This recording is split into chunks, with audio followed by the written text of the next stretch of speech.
জয় গুরু ইষ্টপ্রাণ দাদা ও মায়েরা, আজ ইষ্ট প্রসঙ্গে পরম আরাধ্যা জগৎজননী শ্রী শ্রী বড়মার এক লীলা কাহিনী জেনে নেব। এক দম্পতিকে সন্তান দান করেছিলেন। কি ঘটেছিল বিস্তারিত এই ভিডিওতে জেনে নেব। ভিডিওটি লাইক করে প্রচুর শেয়ার করবেন। এই ইউটিউব চ্যানেলে নতুন হয়ে থাকলে চ্যানেলটি সাবস্ক্রাইব করে পাশের বেলটি বাজিয়ে রাখবেন।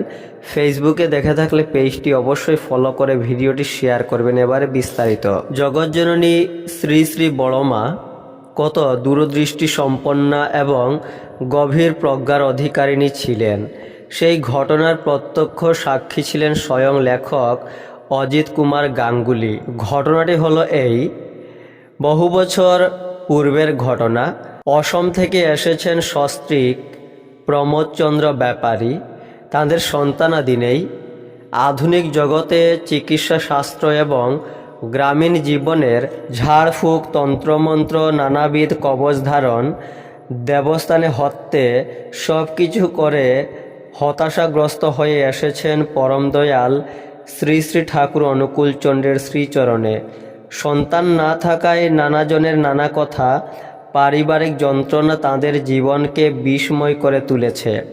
তাই হতাশ প্রাণে গভীর ব্যথা নিয়ে পরম দয়ালের কাছে এসে সব নিবেদন করলেন তারা। লেখক অজিত কুমার গাঙ্গুলির স্বর্গত পিতার মাধ্যমে উনারা দীক্ষিত।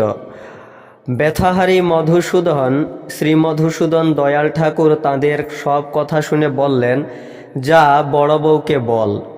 লেখক অজিত কুমার গাঙ্গুলি উনাদের নিয়ে জগৎজননী শ্রী শ্রী বড়মার কাছে গেলেন।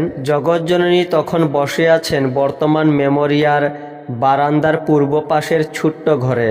ওনারা সবে জগৎজননীর ঘরে ঢুকছেন, তখনই জগৎজননী শ্রী শ্রী বড়মা বলে উঠলেন, কী রে রঘুরমা, এলি নাকি?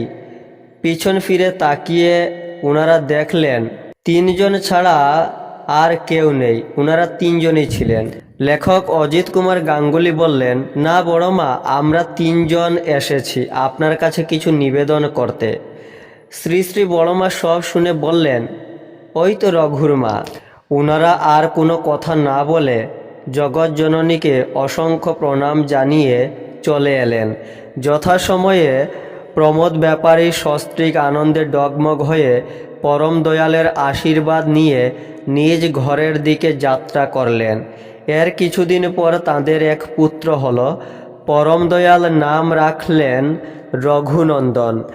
এই ঘটনার বৈজ্ঞানিক ব্যাখ্যা কি হতে পারে তা জানা নেই হয়তো কারোর।